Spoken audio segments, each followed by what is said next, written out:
두 번째 30살. 인생은 어느 나이나 다 살만하다고 한다. 스물은 스물대로 좋고 예순은 예순대로 좋다는 이야기다. 일흔과 여든은 어떨지 모르지만 내 경험에 의하면 예순까지는 틀림없는 사실이다. 하지만 같은 고기라도 부위에 따라 맛이 다르고 내 절기도 사람에 따라 좋아하고 싫어함이 각기 다르다. 만약 우리 아이들이 나에게 묻는다면 나는 이렇게 말하겠다. 인생의 황금기는 30살이니라.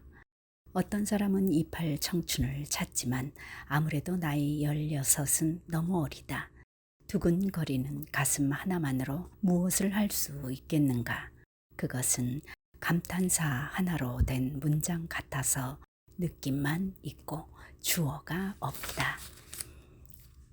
거기에 비하면 스물은 눈부신 나이다. 가슴은 뜨겁고 피부는 생기가 넘친다.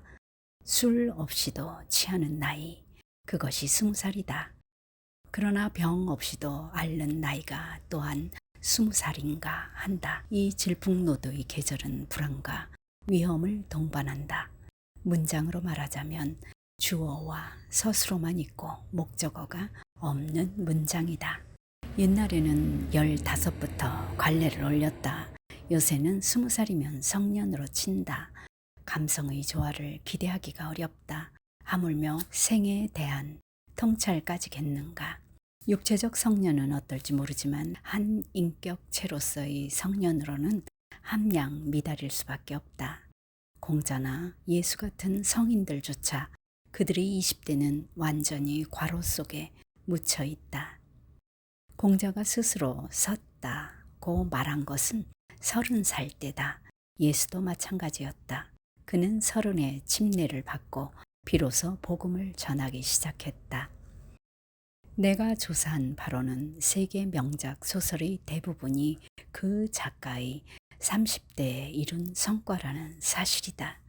좁은 문, 패스트, 전쟁과 평화, 그리고 제임스 조이스의 율리시스가 모두 그러하다. 인생 40은 어떨까? 그것은 내리막길이다.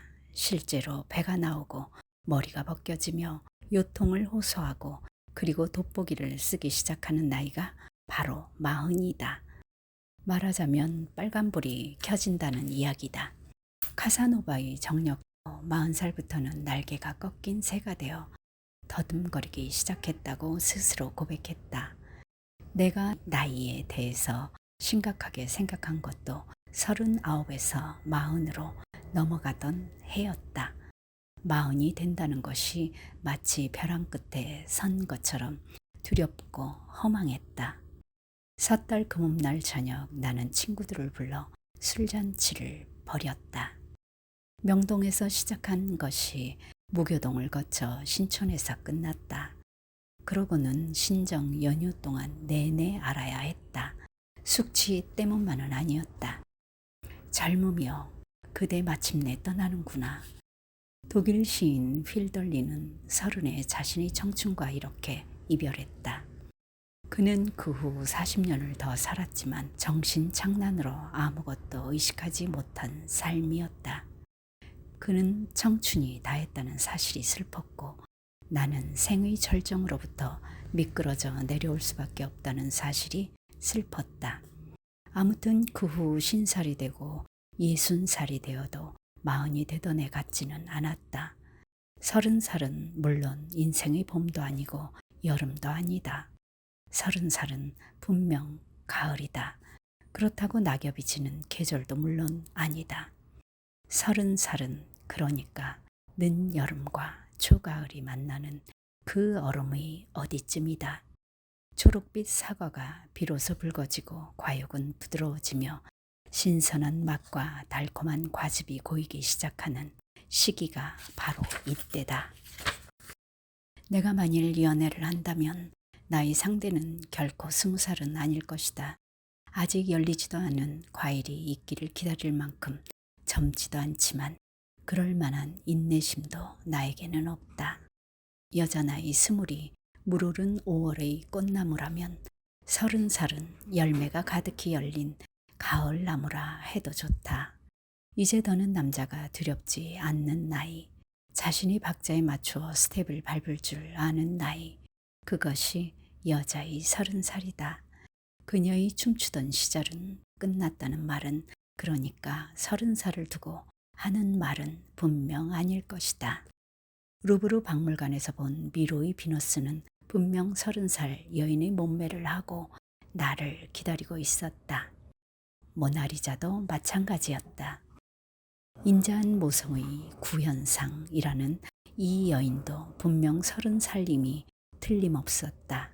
완숙한 여인의 깊이에서가 아니라면 어디서 저 신비로운 미소를 기대할 수 있겠는가. 다빈치가 말하고자 한 여성다움이란 것에 대해 무언의 공감을 보내면서 나는 잠시 그 앞에 서 있었다. 그런데 도교에서 말하는 불로장생이란 몇 살의 상태로 그렇게 오래 산다는 뜻일까? 신선도에 나오는 백발노인의 상태로인가, 아니면 푸른 20대의 젊음으로서인가? 둘 중 어느 것도 아니다. 포박자에 의하면 그것은 30살이라고 했다. 팽조라는 사람이 800살을 살았지만 그는 언제나 30대였다는 이야기가 된다. 영원한 30살. 그것이 모든 사람들의 희망이었다. 다시 말하면 인생의 황금기는 30살이라는 말이다. 신선도의 늙은이는 나이를 많이 먹었다는 것을 나타내기 위한 표현상의 문제일 뿐이지 심신이 그처럼 늙어버린 노인이라는 의미가 아니다. 그런 몸과 마음으로 삼천갑자를 산다고 상상해보자. 그건 축복이라기보다 차라리 형벌일 것이다. 나는 가끔 교지 편집부 학생들로부터 이런 앙케이트를 받을 때가 있다. 선생님 앞에 젊음의 셈이 있다면 어떻게 하시겠습니까? 그때마다 나는 같은 대답을 한다. 나는 아주 조심하지 않으면 안 된다고 나 자신에게 주의시킬 것이다. 너무 많이 마신 나머지 어린애가 되어서 내 손자와 함께 기저귀를 차는 그런 불상사가 있어서는 안 되기 때문이다. 그렇다고 스물로 돌아가 젊은 날의 고뇌와 방황을 다시 되풀이하고 싶지도 않다. 더도 덜도 말고 30살이 될 만큼만 포도주 잔을 기울이듯이 아주 조금씩 그렇게 마실 것이다. 요새는 인생은 60부터라고들 말한다. 소피아 로렐은 그녀의 60번째 생일을 맞은 소감을 묻는 기자에게 3번째 20살을 맞게 된 것이 자랑스럽다고 했다. 재치 있는 대답이다. 그녀의 황금기는 20살이라는 이야기다. 만약 그 기자가 실수로 나에게 같은 질문을 던졌다면 나는 분명한 목소리로 이렇게 대답했을 것이다. 2번째 30살을 맞게 된 것이 자랑스럽다. 서른은 모든 문장 성분을 제대로 갖춘 완결한 문장이다. 마음에 단물이 고이고 향기가 그윽해지며 때로는 곱게 단풍이 드는 나이. 조용히 떨어지는 하나의 꽃잎에도 잔잔한 파문으로 대답하는 호수의 수명 같은 나이. 그것이 30살이다. 30살은 고매한 철학보다 유행가의 가사가 때로는 진리라는 사실에 고개를 끄덕이는 나이다. 모든 사람들의 희망이었고 신선들도 잃고 싶지 않았던 그 영원한 30살. 나는 지금 2번째 30살을 살고 있다.